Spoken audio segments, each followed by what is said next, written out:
दिवसातले 8 ते 10 तास जर एका जागेवरती बसून असेल तर त्याच्या शरीरावरती आणि पोश्चरवरती खूप जास्त परिणाम होताना दिसतो. पतंजली योगसूत्र बघा, अष्टवक्री गीता बघा, भगवद्गीता बघा, ह्याच्यामध्ये कोणीही बोललेलं नाहीये की तुला थायरॉइड झाल्यावरती हा योगाभ्यास कर. आता योगाच्या माध्यमातून काय कमाल होऊ शकते? अँगर is just a garbage which is stored in the mind. आपण इतकं जास्त फूड बाहेरचं खातो आहे. म्हणजे मी जेव्हा हिस्ट्री घेताना जाणवतं मला की आठवड्यातून 3 दिवस बाहेरचं खाणं हे कॉमन आहे. ऍक्टर्स येतात, खूप सारे जे ऍथलीट्स येतात, म्हणजे बॅडमिंटन प्लेयर्स जे इंडियामध्ये रेनॉर्ड बॅडमिंटन प्लेयर्स आहेत जे येतात, क्रिकेटर्स येतात. आणि चुकीचं चालत असताना माझ्याकडे असे कितीतरी लोक आहेत की चुकीचं चालण्यामुळे किंवा एक्स्ट्रा चालण्यामुळे are we really going towards evolution? Because we are evolving creatures. आपण इव्हॉल्युशन कडे चाललो आहोत की डिव्हॉल्युशन कडे चाललो आहोत? पण मी कधी ऐकलं नाही चालण्याने गुडघे बरे झाले. तुम्ही तरी सांगा.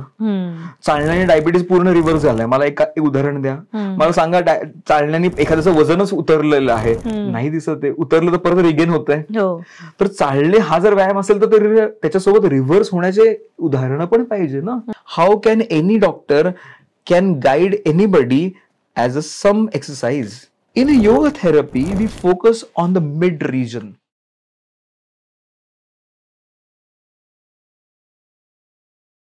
एमएलए टॉक शो मध्ये तुमचं मनापासून स्वागत आहे. फेसबुकवर सर्च करा महाराष्ट्रीयन लेडीज असोसिएशन आणि लगेच जॉईन व्हा. आजच्या धावपळीच्या युगात तणाव, अस्वस्थता, शारीरिक समस्या असलं आयुष्य ग्रासलं आहे. पण या सगळ्यावर एकच सोपा आणि प्रभावी उपाय म्हणजे योग. योग शरीरासाठीच नाही तर तन, मन, आत्मा आणि संपूर्ण जीवनशैलीसाठी एक वरदान आहे. सो आजचे आपले गेस्ट यावरच बोलणार आहेत. आपण स्वागत करूया डॉक्टर प्रतीश मुळे सरांचं. सर नमस्कार. सर प्रतीश मुळे सर 15 वर्षापासून ह्या फील्डमध्ये आहेत आणि अनेक सक्सेस स्टोरीज आम्ही त्यांच्या पाहिल्यात, वाचल्या आहेत. सो आज त्यांच्याकडून बऱ्याचशा गोष्टी आपण जाणून घेणार आहेत आणि आपल्या जीवनामध्ये कसं चेंज करता येईल. आणि आजचा पॉडकास्ट खूप महत्त्वाचा ठरणार आहे. सो नक्की पूर्ण पॉडकास्ट पाहण्याचा प्रयत्न करा.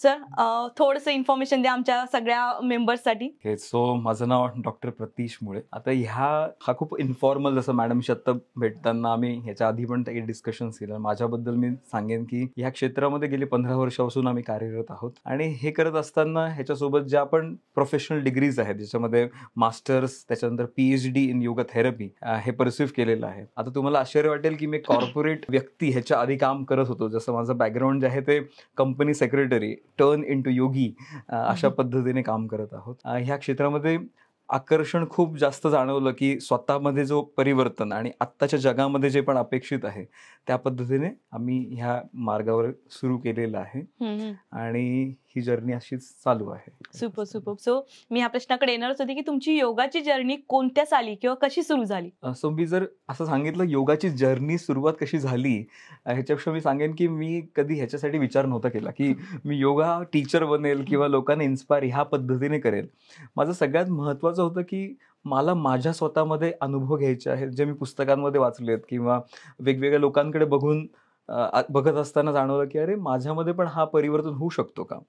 तर ह्याच्यापासून जे जर्नी सुरुवात झाली त्याच्यामध्ये मग मी वेगवेगळे मेडिटेशन करणं, काही प्रॅक्टिसेस करणं, जसे खूप सारे योगा टीचर्स, जसे तुम्ही पण नाव ऐकलं असेल सगळ्यांनी की BKS अय्यंगार गुरुजी असतील, पट्टाभी जोईस असतील, श्री श्री रविशंकर असतील, ह्यांच्या सगळ्यांच्या सानिध्यामध्ये पर्सनली जेव्हा जाणून घेतलं, शिकलो आणि ओव्हर द पिरियड जेव्हा अनुभव घेत गेलो तेव्हा हे सगळे अनुभव घेता घेता जाणवलं की अरे हे जे नॉलेज मी स्वतः गेन केलेलं आहे हे जर मी दुसऱ्यांना शिकवलं तर खरंच काहीतरी कमाल होऊ शकते. आणि देन आय स्टार्टेड टीचिंग. मग 1-to-1 सेशन्स असतील किंवा वर्कशॉप्स असतील. मग ह्याच्यामध्ये आम्ही साधारणतः 2013 पासून जी सुरुवात केली, ज्यांना वर्कशॉपच्या माध्यमातून जास्तीत जास्त लोकांपर्यंत पोहोचण्याकरता जी सुरुवात केली, तेव्हा जाणवलं की अरे सगळ्यांना खूप छान अनुभव येतात. कोणाच्या तरी व्याधींवरती काम होतंय, कोणाला तरी स्ट्रेसवरती काम होतंय आणि ओव्हरऑल वेलबिंग इम्प्रूव्ह होण्याकरता मदत होती आहे. सो ह्या माध्यमातून जर्नी सुरुवात झाली. खूप सारे योगी भेटत गेले, त्यांच्याकडून शिकत गेलो आणि ही जर्नी सुरुवात करत आहे आणि अजून सुद्धा ही जर्नी चालूच आहे. जसं माझा अभ्यास आत्ता पण चालू आहे वेगवेगळ्या गोष्टींवरती. मॉडर्न सायन्सचं कॉम्बिनेशन जे ट्रेडिशनल योगाच्या कॉम्बिनेशनमध्ये कसं आहे, ह्या जर्नी तर ऑनगोईंग आहे आणि हा अभ्यास सतत स्वतःवरती करण्यासाठी आणि दुसऱ्यांना कसा ह्याचा लाभ होऊ शकतो ही जर्नी चालूच आहे. Super super. सो मी हा प्रश्नावर येणारच होते की ट्रॅडिशनल आपण लहानपणापासून शिकत आलोय किंवा आधीपासून योगा आपल्याकडे आहे भारतीय संस्कृतीमध्ये. सो पारंपरिक योगा किंवा ट्रॅडिशनल योगा आणि मेडिकल योगा यामध्ये डिफरन्स काय? तो आता आपण जर पारंपरिक योग असं जेव्हा म्हणतो, तो पारंपरिक योग हा जो शब्द आहे की ट्रेडिशनल योगा वर्षानुवर्ष गुरु शिष्य परंपरा ह्या पद्धतीने शिकत आलेला आहे. आता जर योगामध्ये आपण जर ही जर लिनेज जर बघितली तर साधारणतः 5,000 ते 6,000 वर्षापासून हा योगाभ्यास आपल्याकडे आलेला आहे. ज्या पद्धतीने आपण आत्ताच्या काळामध्ये जे पण बदल घडले आहेत आपल्या शरीरावरती असतील, मनावरती असेल, टेक्नॉलॉजी असेल, ह्याचा जो परिणाम झालेला आहे आणि त्याच्यानुसार आत्ता ज्या पद्धतीने आपण जीवनशैली आपण आत्मसात केली आहे, जे पण अनुभव करतो आहोत, ही कदाचित थोडीशी वेगळी आहे. सो जे ट्रेडिशनल नॉलेज आहे ते कमाल आहेच, परंतु ह्याच्यासोबत जर मॉडर्न हा जर आस्पेक्ट इंट्रोड्यूस केला तर आपल्याला खरंच त्याचा अनुभव घेता येईल. तिथे आपली जी ओळख किंवा सुरुवात होते ती आहे मेडिकल योगाची, ज्याला आपण थेरपी योगा किंवा मेडिकल योगा असं म्हणतो. आता मेडिकल योगाची गरज काय आहे? कारण तुम्हाला कमाल वाटेल, योगामध्ये जेव्हा आपण त्याची डेफिनेशन म्हणतो तर योगाची डेफिनेशन आहे योग म्हणजे जुळणे. आता कुठल्या गोष्टींचं जुळणे? तर मन, शरीर किंवा आत्मा ह्याचं एक होणे. पण योगाचा अभ्यास करत असताना हा अभ्यास पूर्वीचे लोक जे अभ्यास करत होते ते कधी करायचे? जेव्हा मी एका स्तरावरती माझं शरीर स्वस्थ आहे, मन प्रसन्न आहे आणि आता मी स्पिरिच्युअल प्रोग्रेससाठी प्रॅक्टिसेस करत आहे, ह्या दृष्टीने योग अभ्यासकडे बघितलं जायचं. परंतु आज आपण योग अभ्यास कधी करतो? आपल्याला जाणवेल कधी आपल्याला योगा क्लासची आठवण येते? जेव्हा डॉक्टर म्हणतात अरे शुगर लेवल वाढलेली आहे. आपल्याला डॉक्टर म्हणतात अरे तुला थोडंसं काहीतरी हालचाल केली पाहिजे, तुझी जीवनशैली अगदीच भयानक आहे किंवा तुला पीसीओडीचा त्रास आहे. तेव्हा आपल्याला जाण येते की अरे हो की माझी कंबर दुखती म्हणून मला काहीतरी केलं पाहिजे का? तर आपल्या आजकालच्या याच्यामध्ये आपल्याला फिटनेस किंवा माझ्या स्वतःवरती काम कधी केलं पाहिजे तर प्रिकॉशन म्हणून हा भाग खूप इग्नोर्ड आहे. बरोबर. की मी प्रिकॉशन म्हणून काय केलं पाहिजे हा भाग नसतोच, पण क्युअर साठी काय केलं पाहिजे हा भाग सगळ्यात महत्वाचा आपल्याला होताना दिसतो. सो क्युअर आहे तिथेच आपल्याला येतो जो आहे मेडिकल योगा. आता क्युअर कशासाठी? तर क्युअर हा आपल्या शरीरामध्ये होणाऱ्या व्याधींसाठी. सो मेडिकल योगाचा अभ्यास सगळ्यांनी केला पाहिजे का? तर डेफिनेटली केला पाहिजे, ह्याच्यावरती आपण नक्कीच डिस्कशन करूयात. परंतु ह्याचा अभ्यास करत असताना आपल्याला जाणवतं की मेडिकल योगा म्हणजे व्याधी न होण्याकरताचा अभ्यास करणं आणि दुसरं व्याधी झाल्यावरती काय. कारण तुम्हाला अजून एक आश्चर्य सांगतो की योग अभ्यासामध्ये ट्रेडिशनल पारंपरिक योगामध्ये व्याधींसाठी योग असं काहीच नाही आहे. व्याधींसाठी योग केला पाहिजे हे आजकालची डेफिनेशन झाली. कारण तुम्ही कुठलीही स्क्रिप्चर, पतंजली योगसूत्र बघा, अष्टवक्री गीता बघा, भगवद्गीता बघा, ह्याच्यामध्ये कोणीही बोललेलं नाहीये की तुला थायरॉइड झाल्यावरती हा योग अभ्यास कर, ह्याच्यासाठी हा योग अभ्यास कर. अशा पद्धतीने होतच नाही. तर अशा पद्धतीने होत नसेल तर ह्याला मॉडर्न स्वरूप देण्यासाठी योगाचा आपण इथे सुरुवात करतो. तर हे जाणून घेण्याच्या आधी व्याधी कशा काम करतात किंवा अजून ह्याच्यावरती कसं काम केलं पाहिजे ह्याच्या आधी आपल्याला समजून घेतलं पाहिजे की खरंच व्याधी म्हणजे काय. बरोबर. पहिल्यांदा आपल्याला सगळ्यांना माहितीच नसतं व्याधी म्हणजे नक्की काय आहे. आता व्याधी म्हणजे नक्की काय घडलं शरीरामध्ये. आता तुम्ही कुठलं पण नाव घ्या ज्याच्यामध्ये आपण म्हणतो की स्लिप डिस्क असेल, ज्याच्यामध्ये असेल नी प्रॉब्लेम असेल, आर्थरायटिस ज्याला आपण म्हणतो, किंवा ज्याला असेल सर्वायकल स्पॉन्डिलायटिस असं म्हणतो, किंवा आपण म्हणतो डायबिटीस, पीसीओडी, या सगळ्यांमध्ये एक कॉमन गोष्ट आपल्याला जाणवते ज्याच्यामध्ये आहे की शरीरामध्ये जी जागा, आकाश तत्व आपल्याला ज्याला आपण म्हणतो, ती जागा कमी होणे. बरोबर. मग तुम्ही पॅनक्रियाज मधली जागा कमी झाली की व्याधी होते किंवा त्याचं रिस्पॉन्ड व्यवस्थित नाही झाला, ब्लड सर्क्युलेशन व्यवस्थित नसेल होत, त्याचं रूपांतरण हार्ट अटॅक मध्ये किंवा क्लॉक तयार होण्यामध्ये जाणवतं. एक वर्टिब्रा किंवा दुसरा वर्टिब्रा म्हणजे मणका आपल्या पाठीचा, यातली जागा कमी झाली तर व्याधीमध्ये रूपांतरण होतं. आपल्या पोटातली जागा कमी झाली तर आपल्याला काही ना काही इश्यूज जाणवतात. म्हणजे आकाश तत्व शरीरामध्ये कमी होणं, ह्यालाच आपण म्हणतो दुःख. आता संस्कृतमध्ये ह्याचा जर अर्थ आपण जर बघितला तर काय आहे, दुःख म्हणजे डिस्टर्ब होणे. दुःख ख म्हणजे आकाश तत्व, म्हणून ह्याची जी अनुभूती आहे ती दुःख आहे. आणि ह्याचंच आपल्याला जर सुख म्हटलं, ज्याच्यामध्ये ही जी स्पेस निर्माण झाली, म्हणजे तुम्ही जेव्हा खुश असता तेव्हा तुम्हाला ऑटोमॅटिकली आतमध्ये एक्सपान्शन झाल्यासारखं वाटतं. ऍक्च्युली काय एक्सपांड होतंय समजतंय का? तर नाहीच होतंय. सो सुख आणि दुःख ही जी भावना आपल्या शरीरामध्ये आहे, हे नक्की काय आहे? तर आकाश तत्व आपल्या शरीरामध्ये अनुभव करणं. आता योग माध्यमामध्ये आपण जे करतो आहोत, आपल्या शरीरामध्ये मेडिकल योगाद्वारे हा जो एक्सपान्शनची भावना आहे, ती मग बोन्स वरती असेल, मसल्स वरती असेल किंवा इंटरनल ऑर्गन्स वरती असेल, ह्याच्यामध्ये अनुभूती करणं. आणि तेव्हाच आपल्याला खरंच जाणवेल की कुठल्या पण व्याधीतून मुक्तता होणं. सो हा एक भाग खूप महत्वाचा आहे आणि हा इग्नोर्ड आहे, कारण आपल्याला माहितीच नसतं की खरंच म्हणजे डिस्टर्ब होणं म्हणजे नक्की काय. आणि कुठली पण थेरपी आपण जेव्हा बघतो तेव्हा कोणीही आकाश तत्व किंवा स्पेस मॅनेजमेंट हा भाग डोक्यामध्ये नसतो. सगळ्यांना आहे की वरवर मलमपट्टी करणे किंवा वरवर आपल्याला जाणवतं की ह्याच्यावरती फक्त आणि फक्त अभ्यास चालू आहे जो टेम्पररी रिलीफ आपल्याला देऊ शकेल. परंतु ह्याच्यामध्ये आपण हा पण विचार केलेला आहे की along with this holistic healing तेव्हाच होईल जेव्हा स्पेस मॅनेजमेंट आपल्याला होताना दिसेल. सुपर. सो आजकालची लाईफस्टाईल म्हणजे IT वाले, त्यांना पाठदुखी, कारण 8-8 तास बसायचे किंवा त्यापेक्षा जास्ती बसायचे, पाठदुखी आहे. डायबिटीज बघितलं तर प्रत्येक घरामध्ये 1-2 पेशंट तर निश्चित भेटतील.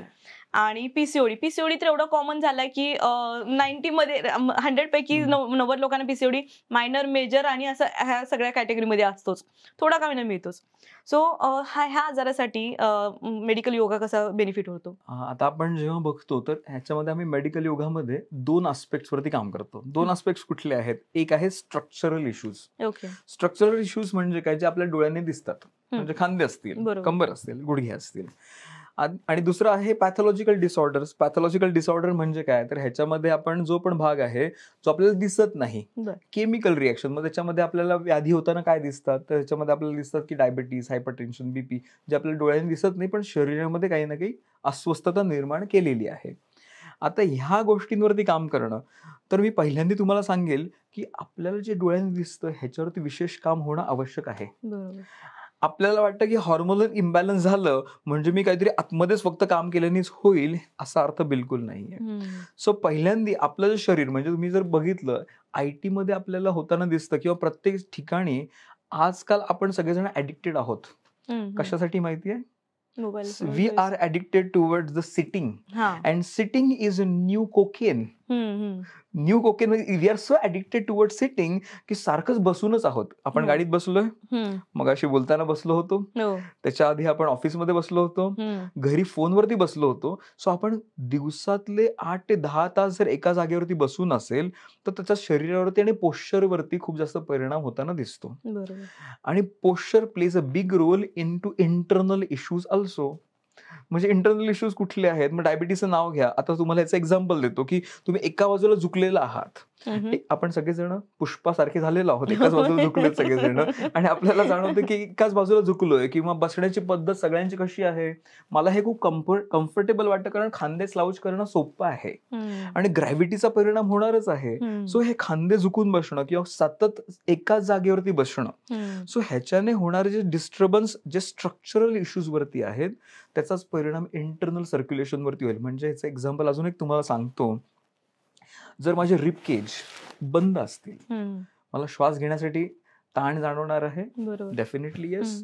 मला श्वास घेण्यासाठी जर ताण जाणवत असेल, ह्याचाच परिणाम सर्क्युलेशन वरती पण होणार आहे, ह्याचाच परिणाम माझ्या ब्रेन वरती पण होणार आहे, ह्याचाच परिणाम ब्रिदिंग वरती पण होणार आहे, ह्याचाच परिणाम डायजेशन वरती. सो ह्याचा अर्थ फक्त लॅक्झेटिव्ह घेणं हा पर्याय नसू शकतो. ह्याच्यासाठी पहिल्यांदा काम करणं जे स्ट्रक्चर आपल्या डोळ्यांनी जे दिसतं, मग ह्याच्याद्वारे स्ट्रेंथनिंग असेल किंवा स्ट्रेचिंग असेल, ह्या माध्यमातून ह्या बॉडीवरती जे आपल्या डोळ्यांनी दिसतं ह्याच्यावरती जर काम केलं तर आपल्या शरीरामध्ये जे इंटरनल फंक्शनिंग चालतात, ज्याच्यावरती आपण डायरेक्टली कंट्रोल नाही आणू शकत, ह्याच्यावरती पण काम व्हायला मदत होऊ शकेल. आणि अशी कितीतरी उदाहरणं आमच्याकडे आहेत. सो आता आपण बघतोय मेडिकल योगा, पण जे ट्रॅडिशनल योगा आहे आणि मेडिकल योगा आहे त्याचं दोन्ही एकत्रीकरण करून तुम्ही काही न्यू उपचार पद्धती करता का? आणि त्यामुळे ते करत असताना काही चॅलेंजेस येतात का तुम्हाला? आम्ही हे शास्त्र जे डेव्हलप केलं आहे मेडिकल योगा, हे डेव्हलप झालं आहे एका करुणेतूनच. मेडिकल योगाची निर्माण होऊ शकतं की अरे मला बघवत नाहीये त्या व्यक्तीला जो त्रास होतोय. ती व्यक्ती म्हणते मला गुडघा दुखतोय, पण एक योगा टीचर म्हणतो अरे खाली वाक. एखादी व्यक्ती म्हणते की अरे माझा मान दुखतीये, पण तो म्हणतो की पवन मुक्तासन करच. परंतु ऍज अ टीचर किंवा ऍज अ एक प्रॅक्टिशनर जेव्हा बघितलं जातं की त्या व्यक्तीकडे बघतोय आम्ही की जाणवतं की अरे ही व्यक्ती नाही करू शकत आहे, मग मी काय करू शकतो अजून ह्या व्यक्तीला मदत होऊ शकेल आणि ती व्याधीमुक्त तर होईलच, परंतु तिला जे योगाचे बेनिफिट्स आहेत तर ते पण अनुभव करता येतील. इथे आपण कदाचित योग आणि योगा हे असं इंग्लिश मराठी संस्कृत असं कॉम्बिनेशन बोलतो, कारण साधारणतः सगळ्यांना योगा हे खूप जास्त प्रचलित आहे म्हणून, पण साधारण त्याचं योग उच्चारण बरोबर असेल. सो आपण हे जेव्हा म्हणतो आहे की अशा वेगवेगळ्या गोष्टींमधून आपण जेव्हा काम करत असतो, जेव्हा बघितलं तर की अरे बघवत नाही मला ही व्यक्ती कशा पद्धतीने करते आहे, आणि म्हणून मग हे जे तयार झालं आहे योग अभ्यास, जो ट्रॅडिशनल योगाचाच भाग आहे, हा काय वेगळा असा भाग नाहीये, पण हा असा तयार झाला की मग एखाद्या व्यक्तीला आम्ही काहीतरी बोल्स्टर दिलं, मग कोणाला तरी पिलो दिली, मग कोणाला तरी हात पोचत नाही मग रोप दिला, मग कोणाला तरी बेल्ट दिला, मग अशा पद्धतीने काही की साहित्याचा वापर करून योग अभ्यास, आणि मग त्याच्यातून पण जाणवलं की मग ह्याच्यातून अजून पुढे जाऊन काही काम करता येऊ शकतं का. तर ह्याच्यातून काम करताना जाणवलं की अरे अच्छा, एक साधारण जो मसल आहे मला त्याच्यावरती फक्त काम करायचं आहे. कोणाचा तरी खांदाच वरती जात नाहीये, कोणाचा तरी एल्बोज दुखतोय, कोणाचा तरी पायाचा एकच बाजू दुखतो आहे, मग ह्याच्यासाठी मी अजून काय करू शकतो. मग मेडिकल योगामध्ये आम्ही ह्या पद्धतीने रिसर्च करत असताना जाणवलं की हा स्पेसिफिक स्ट्रेच जर दिला तर त्याच भागावरती आपल्याला काम करता येईल. Where as in traditional yoga आपल्याला काय दिसतं की वेग एक्सरसाइज सगळ्यांना सरसकट सेम दिली जाते, पण आपण इथे कशा पद्धतीने देत असतो तर प्रत्येकाला इंडिव्हिज्युअली बघून की त्याला काय आवश्यकता आहे आणि त्याच्यामध्ये काय केलं पाहिजे, हा भाग आपण याच्यामध्ये बघत असतो. आणि दुसरा क्वेश्चन आपला काय होतं मॅम, की काय काय चॅलेंजेस येतात आता सध्याच्या घडीला. चॅलेंजेस आपल्याकडे असे येतात की आपल्याला आपण सगळ्यांनी हेल्थला खूप कॉमनली किंवा ग्रँटेड घेतलं. तुम्ही बघितलं असेल की मला सगळ्यात महत्वाचं आहे की ऑफिसचं काम आहे, मला सगळ्यात महत्वाचं मीटिंग अटेंड करायची, महत्वाचं आहे मला काहीतरी बाहेर जेवायला जायचंय, आणि मला एवढं ग्रँटेड घेतलं की आता अशी वेळ येते की आता उठताच येत नाहीये. कितीतरी लोक आमच्याकडे असे फोन करतात की मला उठता येत नाही, काय करू. डॉक्टरकडे गेल्यावरती जाणवतं की अरे ऑपरेशन सांगितलं, एवढी वेळ आली आहे की त्याच्यावरती कामच केलेलं नाहीये. चॅलेंज मला ह्याच्यावरती जाणवतं की अरे आपली बॉडी खूप इंटेलिजंट आहे, आपलं शरीर हे सिग्नल देत असतं की तुम्हाला इथे जेव्हा जाणवतं ते दुखणं आत्ताचं नाहीये, हे दुखणं 10 वर्षापूर्वीचं आहे. जो पण आपण स्ट्रेस घेतो आहे, जो पण वेअर अँड टेअर दिवसभरामध्ये ज्या पण गोष्टी करत आहोत त्याच्यामधून येणारा ताण, परंतु आपण एवढा अवेअरनेस नाहीये की शरीरावरती काय होतंय ह्याच्याकडे लक्ष देणं, आणि हे चॅलेंजिंग खूप जास्त जाणवतं की अरे कदाचित हे दुखणं एवढं वाढलंच नसतं. ह्याच्यासाठी जर आधीपासून प्रिकॉशन घेतले असते, थोडेसे बदल केले असते, नक्कीच ह्याच्यासाठी फक्त 15 ते 20 मिनिट लागतात मॅडम. ओनली 15 to 20 मिनिट्स स्वतः करता जर आपण देऊ शकलो आणि आधीच जर ह्याच्यावरती प्रिकॉशन म्हणून जर काम केलं तर सर्जरीपर्यंत किंवा अगदीच रिप्लेसमेंट पर्यंत आपण पोचणार नाही. आणि मला हेच चॅलेंजेस ह्याच्यामध्ये जाणवतात की ह्या आत्ताच्या काळामध्ये खूप साऱ्या लोकांना गरज आहे, ज्यांना आपले जे बघणारे सगळेजण आपले सगळे जे लोक असतील त्यांना हे जाणवत असेल की हो माझी कंबर दुखतीये, मान दुखतीये, सिग्नल दिलंय, पण काय इग्नोर, थोडं इकडे तिकडे केलं की थोडीशी लक्ष विचलित होतंय किंवा लक्ष चाललं जातंय. ह्याचा अर्थ असा नाही की दुखणं गेलंय. तर ह्याच्यावरती थोडंसं जर काम केलं, शिकून घेतलं की मी काय केलं पाहिजे आणि ह्याच्यावरती मी जर काम केलं तर लवकरात लवकर रिझल्ट मिळू शकतील आणि शेवटच्या स्थितीमध्ये जाता येणार नाही. हे मेन चॅलेंज मला भारतामध्ये स्पेशली जाणवतं. व्हेअरएज मी जेव्हा बाहेर ट्रॅव्हल करताना बघतो तेव्हा मला जाणवतं की एवढं कॉमनली हेल्थला ग्रँटेड नाही घेतलं जात, कारण medical is very expensive outside India. In India आपल्याला एवढी अवेलेबिलिटी आहे, डॉक्टरांशी असेल, मेडिसिन्सची असेल, पण बाहेर खूप जास्त अवेलेबिलिटी नसल्यामुळे कदाचित ह्याला वेगळ्या पद्धतीने पण घेतलं जातं. पण भारतामध्ये हा चॅलेंज मला खूप जाणवतो. आणि काम कुठे सगळ्यात जास्त आवश्यक आहे, इंडियामध्ये. कारण इथे खूप जास्त लोक ग्रँटेड घेतलं जातं. ज्या पद्धतीने कामाचं प्रेशर आहे, ज्या पद्धतीने आपण पोल्युशन बघतो आहे, वातावरणामध्ये होणारे बदल आहेत, त्यामुळे सगळ्यात जास्त काम भारतात होणं अपेक्षित आहे. आणि मेडिकल योगाचा हा भाग प्रत्येकाने आपल्या जीवनामध्ये थोडासा कसा ऍड करता येईल जेणेकरून आपण पुढे सुरुवात. सो आता आपण लाईफस्टाईल बद्दल बोलतोय, स्ट्रेस आहे, टेन्शन आहे, मग ह्या सगळ्या गोष्टीचा मेंटल हेल्थवर कसा परिणाम होतोय? म्हणजे मेंटल हेल्थ मध्ये कसा योगाचा मेडिकल योगाचा कसा फायदा पहिल्यांदा होईल? आपण मॅडम एक जाणून घेऊयात की व्हॉट इज एक्झॅक्टली स्ट्रेस. आता ना सगळेजण आपण म्हणतो की स्ट्रेस. आजकाल लहान 5 वर्षाचा मुलगा, मी त्याविषयी ऐकलं की तो म्हणाला की अरे मला भयानक जरा टेन्शन आलंय. लहान मुलं 5 वर्षाचा मुलगा आपण म्हणतो आणि कदाचित त्यांच्या लेवलला स्ट्रेस असतो असेल. पण हो, हो. आपण इग्नोर नक्कीच नाही करू शकत. पण हम्म. स्ट्रेस म्हणजे नक्की काय? सो बरोबर. Stress means I have so much to do. खूप जास्त करायचं. जसं आज आपण डिस्कशन केलं की मला काम पण करायचंय, घरी पण लक्ष द्यायचंय, जेवण पण बनवायचंय आणि मित्रांना पण भेटायचंय. बरोबर. परंतु ह्याच्यामध्ये so much to do, but second aspect lesser the time and lesser the energy. Right. मला खूप जास्त गोष्टी करायच्यात, परंतु at the end of the day I do not have so much time. आणि दुसरं आहे I do not have so much energy.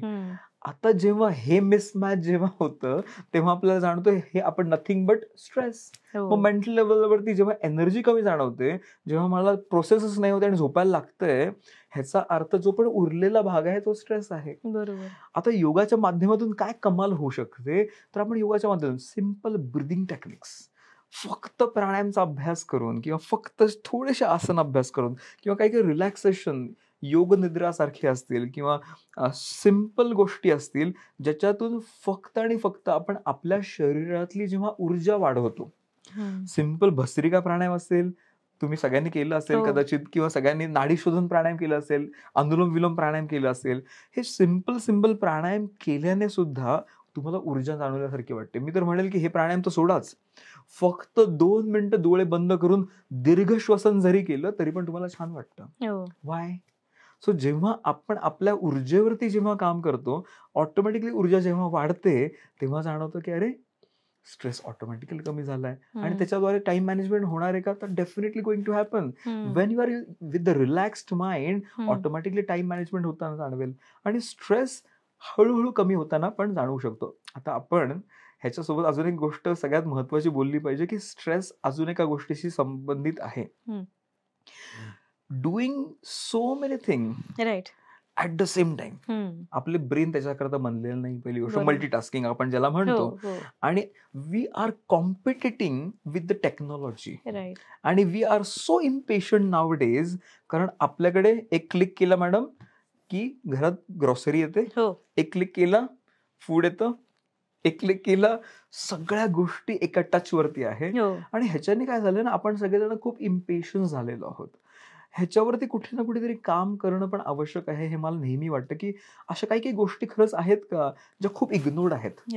म्हणजे मला नेहमी वाटतं की अरे स्लीप इज मोस्ट इग्नोर्ड. झोपेवरती कोणीच काही बोलत नाहीये किंवा झोप किती आवश्यक आहे. म्हणजे 6 ते 8 तास मिनिमम झोप घेणं खूप आवश्यक आहे. दुसरं आस्पेक्ट असेल रेस्ट. झोपेतून फक्त रेस्ट नाही मिळत. दुसरे रेस्ट आहे doing something what you really love to do, spending some time. तिसरं आहे डुईंग नथिंग. आपण काहीच करत नाही अशी आपल्या दिवसभरात एक पण घटना नाहीये मॅम. म्हणजे काय, दिवसभरामध्ये तुम्ही अशी कुठली गोष्ट करता जी विनाकारण आहे. किंवा तुम्ही लहानपणी तुम्ही आठवा स्वतःला, तुम्हाला जाणवेल की तुम्ही निवांत पडलेला असत आणि तेव्हा जाणवेल की अरे तुम्ही खुश पण होता. लिटरली तुम्ही काही करत नव्हता त्याच्यासाठी, पण तुम्ही खुश पण होता त्याच्यासाठी तेव्हा. परंतु आपण काहीच न करणं. आणि तिसरी गोष्ट आहे की मोबिलिटी नसणं, शरीरामध्ये चलना नसणं. आणि असे खूप सारे इग्नोर्ड भाग आपल्याला होताना जाणवतात. आणि ह्याच्याने जो निर्माण होणारा जो ताण आहे, जो डे टू डे लाईफ मधला सुद्धा आहे आणि जो संचित झालेला पण आहे ओव्हर द पिरियड, काळानुसार घरला की ह्यांनी माझ्याशी बोलला नाही किंवा माझ्यासोबतच असं कसं झालं. कारण ह्याच्यावरती आपल्याला इमोशन हेल्थ जो पण हा भाग आहे की इमोशन्स टॅकल कसे केले पाहिजेत. मला स्ट्रेस येतोय तर नुसतं असं बोलून चालणार नाहीये की स्ट्रेस कसं काय येतोय. एखादी व्यक्ती म्हणते की फिअर मला जाणवतोय, वी कॅन नॉट से की असं काय होतं घाबरायला. कारण हे सध्या आपल्या आजूबाजूच्या लोकांना तुम्ही बघा बोलून, तुम्ही म्हणाल की अरे मला भीती वाटतेय, तेव्हा जाणवतं ती व्यक्ती आपल्या घरातले म्हणतात ह्याची काय भीती वाटते. अरे पण मला आतमध्ये जाणवते भीती, कदाचित ती तुमच्यासाठी नसेल. पण आपण कोणीच शिकलो नाहीये की ह्या वेगवेगळ्या इमोशन्स वरती कसं काम केलं पाहिजे. बरं. भीती is very strong emotion. Hmm. दुसरं असेल अँगर is very strong emotion. Sadness and grief अजून पण त्या गोष्टी डोळ्यासमोर आल्या किंवा डोक्यामध्ये आल्या तरी पण टचकन डोळ्यात पाणी येतं. हो. अजून पण आठवलं तरी पण थरकाप आतमध्ये जाणवतो. मग ह्या गोष्टी कुठे ना कुठेतरी सबकॉन्शियस माइंडमध्ये खरंच आहेत का? हम्म. आणि ह्याच्यावरती खरंच काम केलं पाहिजे का? नाही केलं तर काय होईल? तर ह्याचा परिणाम आपल्या डे टू डे लाईफमध्ये होतोय. बरं. अननेसेसरी तुम्ही स्ट्रेस्ड आउट आहात. हम्म. रस्त्यावरती तुम्ही भांडणं करताना लोकांना बघितलंय? कुठून आलाय स्ट्रेस हा? हो. हे गार्बेज कुठून तयार झालं? हे गार्बेज आत्ताचं नाहीये. बरोबर. मी नेहमी म्हणतो की ना, अँगर is just a garbage which is stored in the mind from very long time. आणि तुम्ही काय करताय? पकडला माणूस की फेका. हो. पकडला माणूस की फेका. आयदर लोकांवरती असेल किंवा परिस्थितीवरती असेल. आपल्याला कॉमनली जाणवतं की हा गार्बेज जो आहे ना, हा कुठल्या ना कुठल्या स्वरूपात ओव्हर द पिरियड मग इमोशन्स असतील, घटना असतील, परिस्थिती असेल आणि खूप साऱ्या गोष्टी आहे. ह्याला कुठे ना कुठेतरी वे आउट दिलाच नाही आपण. आणि जर ह्याला थोडासा वे आउट दिला तर नक्कीच स्ट्रेसवरती काम होईल. आणि योगा इथेच काम करतो आणि योगा थेरपी याच्यावरती विशेषतः काम करतो की हे सगळे आस्पेक्ट्स लक्षात घेऊन. हम्म. म्हणजे कुठला? तर फर्स्ट इज फिजिकल आस्पेक्ट, हो. Second is emotional aspect and third is spiritual aspect. हे तिन्ही आस्पेक्ट जेव्हा आपण घेतो तेव्हा आपल्याला होताना जाणवतं की हे वेलबिंग आपण म्हणतो. कारण तुम्हाला वेलबिंगची व्याख्या जर सांगितली जी WHO सांगितलेली आहे ती हम्म. WHO ची व्याख्याच आहे की आपण फक्त आणि फक्त एका फिजिकल आस्पेक्टमध्ये फिट आहोत. आता कितीतरी लोक तुम्ही बघितलेत की जिम मध्ये दिसताना फिट दिसतात आणि हार्ट अटॅकनी वयाच्या तिशीत गेलेत. हो. म्हणजे याचा अर्थ फक्त फिजिक महत्वाची आहे का? तर बिलकुल नाही. हम्म. तुम्ही फिजिकली फिट आहात, मेंटली फिट आहात, इमोशनली फिट आहात आणि सोशली फिट आहात. बरोबर. जेव्हा हे सगळे आस्पेक्ट जेव्हा आपल्याला होताना जाणवतात ना, तेव्हाच आपण म्हणतो की ओव्हरऑल वेलबिंग आहे, हम्म. स्वस्थता आहे, तेव्हा म्हणू शकतो. अदरवाईज एकच aspect can not define your health. Right. So हेल्थचे डेफिनेशन ह्या सगळ्या आस्पेक्ट्सनेच आपल्याला डिफाईन करता येऊ शकते. Super. आणि स्ट्रेस तेव्हाच होतो जेव्हा ह्या चारही आस्पेक्ट्स वरती आपण लक्ष देऊन काम करतो. तर तुमच्याकडे कुठल्या प्रकारचे पेशंट्स येतात जास्त आत्ताच्या घडीमध्ये? मला खूप आश्चर्य वाटतं की जेव्हा बघतो मी आजकाल की आपण जर बघितलं होतं पूर्वी की साधारणतः 50 नंतरच गुडघे दुखतात हो. किंवा कंबर दुखते. आपल्या आईची असेल किंवा आपल्या कोणीतरी आजीची असेल, आपण ऐकत होतो पूर्वी. हो. पण तुम्हाला आश्चर्य वाटेल मॅम की आमच्याकडे येणारी जी संख्या आहे ती संख्या सगळ्यात जास्त आहे की वयाचे 25 ते वयाची 45 साधारणतः ह्या एज ग्रुप मधले जे लोक आहेत त्यांची कंबर दुखणे, हम्म. गुडघा दुखणे, हम्म. फ्लॅट फूट आणि अँकल पेन होणे. दुसरी गोष्ट मान दुखणे आणि स्पाईन मध्ये वेगवेगळे बदल होणे. मग त्याच्यामध्ये सर्वायकल स्पॉन्डिलायटिस असेल, स्लिप डिस्क असेल, स्कोलायसिस असेल, लिस्थेसिस असेल, असे वेगवेगळे स्पाईनचे रिलेटेड आजार आपल्याला होताना दिसतात. इव्हन मला खूप जास्त आश्चर्य वाटतं की आजकाल ऑटो इम्युन, ज्याला रोमॅटॉइड आर्थरायटिस आपण म्हणतो हो. किंवा वेगवेगळे आर्थरायटिसचे प्रकार असतील, हे खूप कॉमनली होताना दिसतात. आणि ह्याचं एज ग्रुप जे असतं ते 25-30. आणि दुसरी गोष्ट जे जसं मी स्ट्रक्चरल बद्दल बोलतो आहे, दुसरी गोष्ट आहे की मला जाणवतं की अरे ह्याच्यासोबत कितीतरी मुली आहेत येतात इथे. PCOD is very very common. Hmm. Diabetes is very common yet very ignored. हो. पण ह्याच्यावरती काम होताना दिसत नाही. तर आम्हाला इथे जेव्हा पेशंटची संख्या दिसते, मेजरली स्ट्रक्चरवरती जे इश्यूज होते आणि दुसरे जे आहे जे ज्यांना डायबिटीज, हायपरटेन्शन, बीपी हे खूप कॉमनली आपल्याला दिसतं. परंतु मला ह्याच्यावरती वाईट वाटतं की आपल्या भारतामध्ये ही संख्या जरी जास्त आहे, म्हणजे तुम्हाला सांगायला मला वाईट वाटतंय की ह्याच्यामध्ये we are the capital for Right. Diabetes, hmm. We will be the capital for cancer. हो. आणि जर एवढी भयानक अवस्था भारतामध्ये आहे, ज्याच्यामध्ये एवढं ज्ञान आपल्या भारतामध्ये आहे हो. आणि ही बिकट अवस्था आपल्या इथेच होताना दिसते आहे, हम्म. तर ह्याच्यावरती कुठेतरी काम नक्कीच झालं पाहिजे.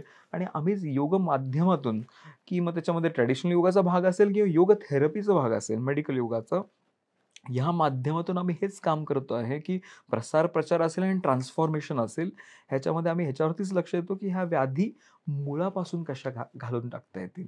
कारण सगळ्यांचं लक्ष आहे की वरवर करताना किंवा थोडं थोडं वरचं काम केलं की थोडंसं काहीतरी करायचं, मग शुगरच बंद करा किंवा थोडंसं खाण्यामध्येच टाळा. पण असं नाही चालणार. म्हणजे मी नेहमी म्हणतो की तुम्हाला खरंच बदल आणायचा आहे ना, तर आयदर डू इट कम्प्लिटली और डोंट डू इट. हे मधली जी संख्या आहे ना, हे जरा भयानक आहे. आणि आपल्या इथं मेडिक्युअर संख्या खूप जास्त आहे. हो. मध्य थोडं डाएट करतो, थोडं काय असतं मला समजत नाही, थोडा व्यायाम करतो, थोडा व्यायाम काय असतो नाही माहिती, पण करायचं तर पूर्ण. कारण त्याच्याने आम्ही कितीतरी लोकांना बघतो की ह्याच्यावरती काम होताना दिसतं आणि होऊ शकतं. हा मी क्लेम करतो आहे की हार्ट डिसीज सारखे इश्यूज ज्यांना ब्लॉकेजेस आहेत त्याच्यावरती रिव्हर्स होऊ शकतं. हो. ज्यांना गुडघेदुखी आहे ऑपरेशन टळू शकतं. हम्म. डायबिटीस रिव्हर्स होऊ शकतं ह्याच्यावरती आम्हाला पूर्ण विश्वास आहे. हम्म. टाईप 2 डायबिटीज रिसेंट कितीतरी अशी उदाहरणं मी तुम्हाला नक्की पुढे सांगेलच की अशी कितीतरी उदाहरणं आहेत की ह्याच्यावरती काम होताना आपल्याला दिसता येतं आणि ह्या माध्यमातून आपण नक्कीच ऍड्रेस करता येऊ शकतो. सो खूप सारे पेशंट्स तुमच्याकडे येत असतील तर सर्वात पहिल्यांदा तुम्ही काय करतात, म्हणजे कुठली उपचार पद्धती स्टार्ट करतात? सो जेव्हा एखादी व्यक्ती जेव्हा आमच्याकडे येते तेव्हा सगळ्यात पहिल्यांदा ह्याच्यामध्ये युनिकनेस काय आहे की योग म्हटलं की लोकांना जाणवतं की सगळ्यांनी एकत्र यायचं, काहीतरी आसनं करायचं आणि जायचं. योग थेरपी हा जो भाग आहे हा खूपच वैयक्तिक पद्धतीने आपल्याला ऍड्रेस केला जातो. ह्याच्यामध्ये आम्ही पहिल्यांदा एक व्यक्ती जेव्हा येते आम्ही डायरेक्टली प्रोग्राम डिझाईन नाही करत. बरं. आम्ही त्यांच्याकडे बघतो पहिल्यांदा. First we observe their bodies because your body tells everything. तुमचं शरीर म्हणजे मी तुम्हाला जस्ट आता जेव्हा मी ऑब्झर्व करेल तेव्हा मी तुम्हाला सांगू शकेल की साधारणतः काय प्रोबॅबिलिटीज आहे तुम्हाला कुठली गोष्ट होण्यासाठी. ओके. दुसरी गोष्ट तुमच्या बॉडी स्ट्रक्चर कशा पद्धतीने आहे. फर्स्ट इज ऑब्झर्वेशन कारण which is very important. Secondly कारण हा डायग्नोसचाच भाग आहे. फर्स्ट हो. ऑब्झर्वेशन. दुसरं आहे त्यांचे काही डिटेल्स किंवा हिस्ट्री टेकिंग करणं. हिस्ट्री टेकिंग मध्ये त्यांचे काही रिपोर्ट्स असतील, MRIs आहे, एक्सरेज आहेत किंवा अन्य अजून काही रिपोर्ट्स असतील, ब्लड रिपोर्ट्स असतील, हे पहिल्यांदा तपासणं.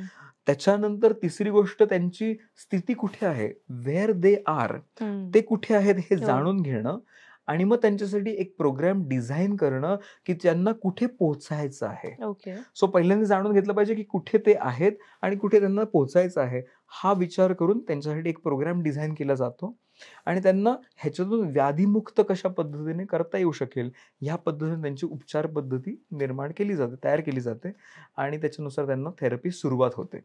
आणि ह्याच्यामध्ये खूप सारं काही करायचं असतं का, तर बिलकुल नाही. आम्ही 1 तासामध्ये फक्त आणि फक्त काही असे काही आसनं देतो, असे काही ट्रॅक्शन्स देतो जे इतके इफेक्टिव्ह असतील की त्यांना खूप कमी गोष्टी करून क्विक रिझल्ट मिळण्याकरता मदत होऊ शकते. सो थेरपी म्हणजे अगदीच वर्षानुवर्ष करावी लागेल का, तर बिलकुल नाही.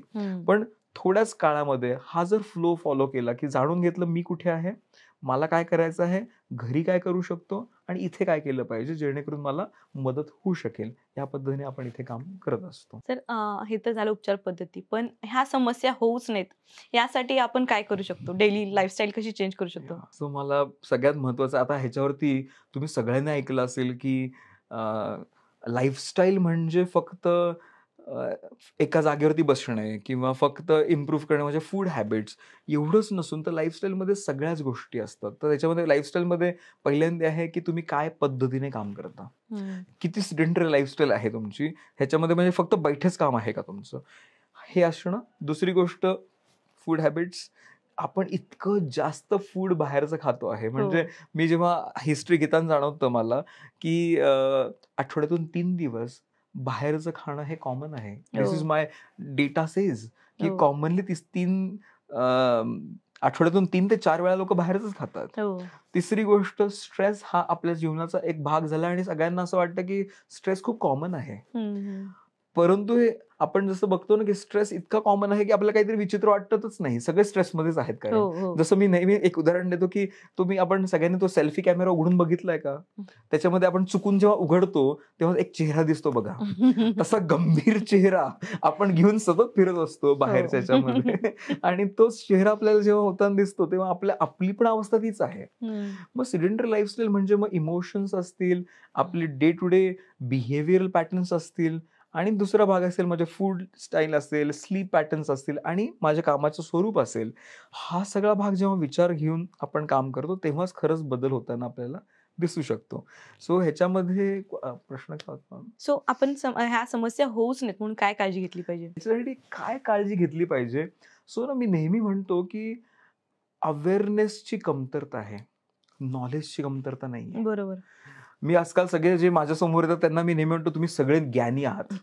You all have every kind of knowledge with you. तुमच्याकडे सगळं नॉलेज आहे. तुम्ही म्हणता तुम्हाला माहिती काय खायचं, तुम्हाला माहिती रात्री 8 नंतर जेवायला नाही पाहिजे, तुम्हाला माहिती रात्री 12 नंतर किंवा 1 नंतर किंवा व्हॉट एव्हर टायमिंग 10 नंतर झोपलं पाहिजे, जागरण नाही केलं पाहिजे, 10च्या आधी झोपलं पाहिजे, जागरण नाही केलं पाहिजे, हे तुम्हाला माहिती आहे. हो, सकाळी लवकर उठलं पाहिजे, पण ह्या कुठल्याही गोष्टी फॉलो होताना दिसत नाही, स्पेशली जेन्झीज जर आपण बघितलं किंवा आपल्या पण एज मध्ये तुम्ही जर बघितलं तर फॉलो होताना दिसत नाही. तुम्ही लहानपण आठवा तुमचं, आपल्या सगळ्यांचं लहानपण जर आपण आठवलं तर आपल्याला आश्चर्य वाटेल की आपण 8-9 वाजता बेडमध्ये गेलेला असतो, 10 वाजता आपण सगळे घरातले लाईट बंद करून झोपलेलो असतो, परंतु आपल्याकडे एक कमाल डिव्हाइस आहे जे आपल्याला आजकाल कामाला लावलेलं आहे आणि आपण सगळेजण फेसबुक आणि इंस्टाग्राम मध्ये जॉब करत आहोत, बिनपगारी फुल अधिकारी. सो त्यामुळे दिवसभर आपण तिथे करतोय आणि त्याच्यामुळे जो पण ताण निर्माण होतोय आणि त्याचा शरीरावरती पण परिणाम होताना आपल्याला जाणवतोय. तर लाईफस्टाईल मॉडिफिकेशन मध्ये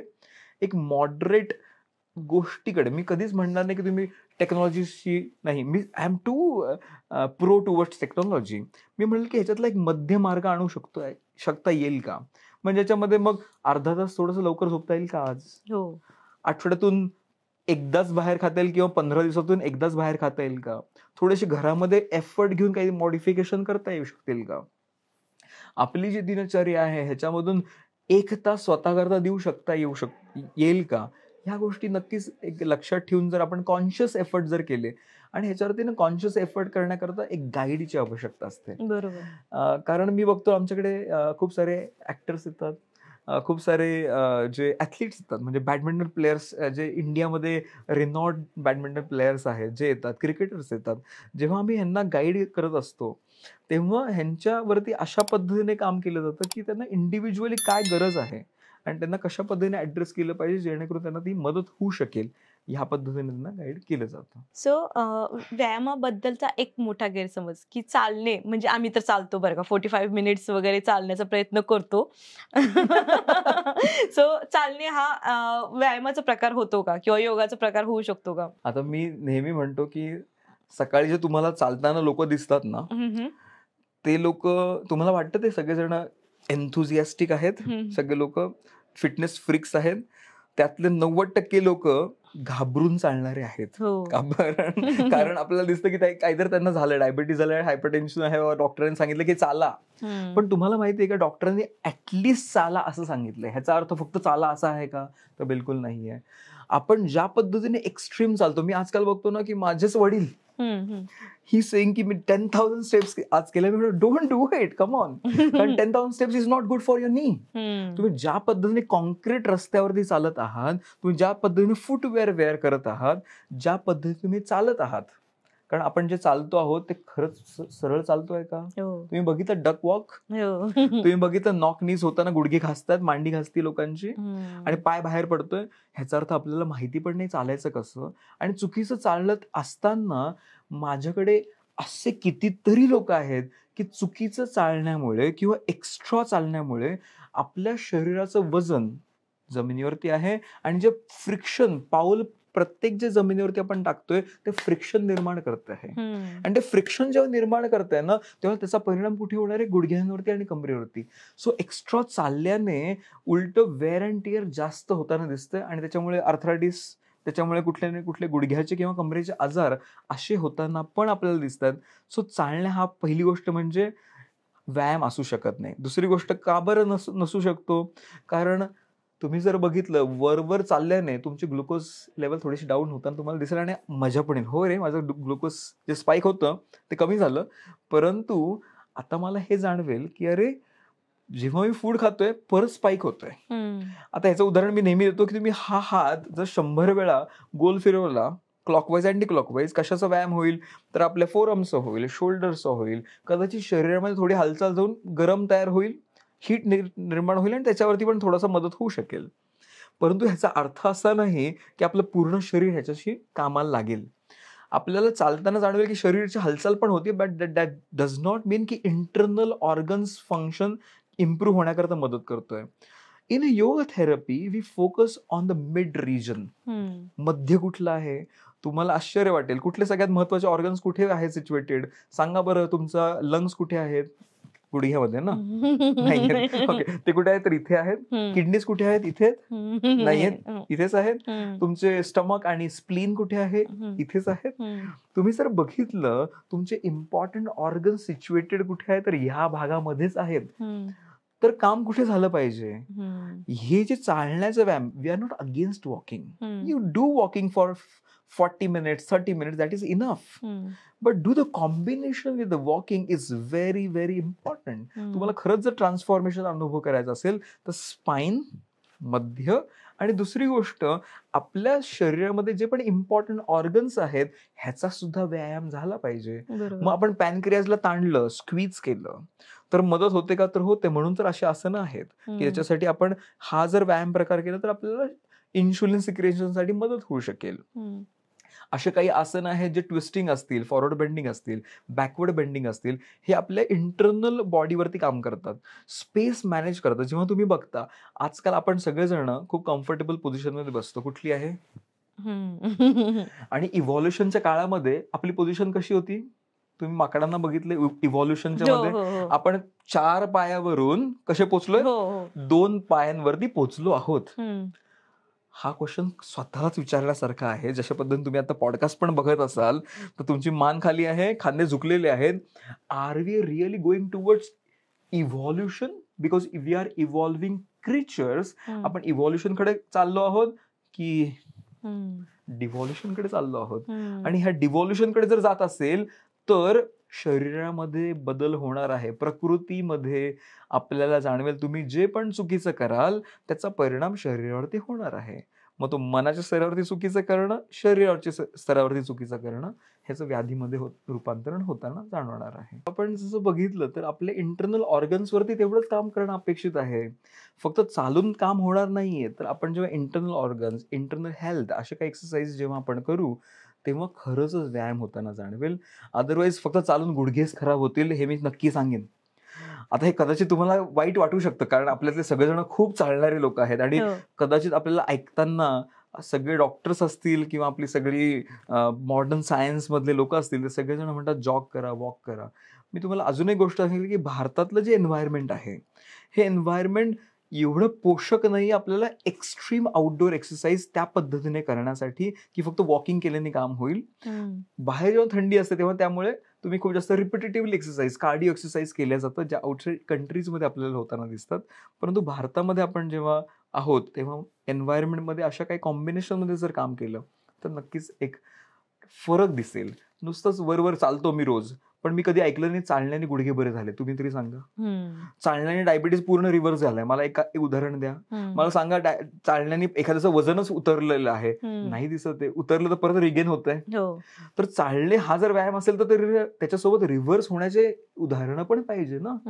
चालण्यामुळे फक्त मला झालं तात्पुरता फरक पडलाय परंतु ह्याच्यामध्ये रिव्हर्सिबल कुठेच दिसत नाहीये. म्हणजे ह्याचा अर्थ काहीतरी इग्नोर्ड भाग आहे का? ह्याच्यावरती काहीतरी काम केलं पाहिजे का? हा खूप महत्वाचा भाग आहे. त्यामुळे फक्त चालून नक्कीच होणार नाहीये. जाणून घेतलं पाहिजे की मला कुठल्या इंटरनल ऑर्गन्सवरती काम केलं पाहिजे, मनाच्या कुठल्या गोष्टींवरती काम केलं पाहिजे आणि मग मी स्वस्थतेकडे चालून असेल आणि योग अभ्यासातून असेल किंवा अदर फॉर्म्स ऑफ टेक्निक्स मधून असेल नक्कीच मदत होऊ शकते. सो चालणे हा बिलकुल व्यायाम नाहीये माझ्या. सर आता हा एक पर्सनल नेहमी एक असतो की मसल स्ट्रेंथनिंग आणि स्ट्रेचिंग. सो व्यायाम कशाला म्हणतो आपण? सो व्यायाम ह्यालाच म्हणतो आपण की त्याच्यामध्ये हे सगळे ऍस्पेक्ट्स येतात. कुठले ऍस्पेक्ट्स असतील? मसलला स्ट्रेच करणं, मसलला स्ट्रेंथ देणं, मसल्सला एलॉंगेट करणं, मसलसाठी काहीतरी आपण रेंज ऑफ मोशन इम्प्रूव्ह करणं. हे जेव्हा आस्पेक्ट्स याच्यामध्ये असतात ना तेव्हाच त्याला आपण व्यायाम म्हणतो. मला सांगा चालताना कुठले मसल्स फक्त तुम्ही स्ट्रेंथन करतात कॉन्शियसली? तुम्ही कुठलं वेट उचलताय, तुम्ही कुठलं बॉडी वेट एक्सरसाइज करताय, हे जर होत नसेल तर त्याला व्यायाम म्हणत नाही. सो ह्याला व्यायाम कधी म्हणतो? जेव्हा strengthening, stretching, combination, motion, range वाढवतो आहे ह्याच्या माध्यमातून जो पण व्यायाम होतो त्याला व्यायाम आपण असं म्हणू शकतो. त्यामुळे फक्त चालणे ह्या पण मुद्द्यातून आपण सांगू शकतो की अरे हा नक्कीच व्यायाम नाहीये. बरोबर. सर आता हा एक तुमच्यासाठी पर्सनल प्रश्न आहे की तुम्ही स्वतःमध्ये योगामुळे काय काय बदल झालेत? मला हे खूप इंटरेस्टिंग वाटतं की माझ्या जीवनामध्ये मला जाणवतं ना की I was never like this. So 180 degree म्हणजे मी स्वतःला एक जाणवेल की एक कॉर्पोरेटमध्ये ते सतत टिपिकल आपण म्हणतो ना की 8 ते 10 तास आणि विकेंड्सला पण खूप जास्त काम करणं आणि थोडीशी सुट्टी मिळाली की रिलीव्ह झाल्यासारखं फक्त झोपून राहणं.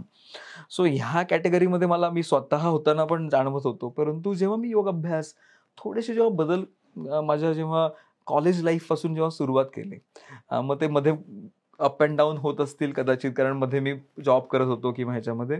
पण जेव्हा मला जाणवलं की मी सिन्सिअरली जेव्हा प्रॅक्टिस करत गेलो किंवा शिकवत असताना सुद्धा, सो ह्याच्यामध्ये मला जाणवलं की अरे माझ्या एनर्जीमध्ये बदल होताना मला दिसतो आहे.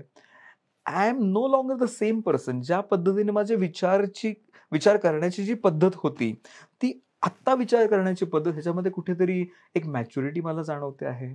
माझ्या बिहेवियरल पॅटर्न्समध्ये बऱ्याच वेळा आपलं जे बिहेवियरल पॅटर्न्स असतं which is based on earlier experiences, मग ह्याच्यामध्ये बदल होताना मला जाणवले. ह्याच्यामध्ये मला जाणवलं करिअरमध्ये ग्रोथ होताना, म्हणजे मी म्हणेल की नुसतेच हाय फंडू वर्ड मी उपयोग इथे वापरणारच नाही. मी सांगेल की प्रॅक्टिकल मला कुठे मदत झालं, अकॅडमिक्समध्ये मदत झाली. ओके, मला मी कधी विचार नव्हता केला, म्हणजे माझ्यासारखी व्यक्ती जी अगदीच ते असतात ना बिलो ॲव्हरेज कॅटेगरी, सो मला जाणवतं की मला 10th मध्ये मी माझे जर मार्क्स सांगितले तर तुम्हाला पण हसू येईल. म्हणजे ते अगदीच असतं ना की मॅथमॅटिक्स मध्ये काठावरती ढकलले पुढच्या वर्गात, फक्त नावाला पास झाले. पण wear as Wien I started working, so तेव्हा मला जाणवलं की अरे येस, माझ्याच मधल्या ज्या क्वालिटीज आहेत त्या मला दिसतायत आणि ज्याच्यावरती मी काम केलं तर मला मदत होती आहे.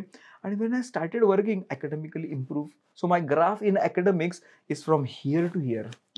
सो ग्राफ त्याच्यामध्ये चेंजेस जाणवले.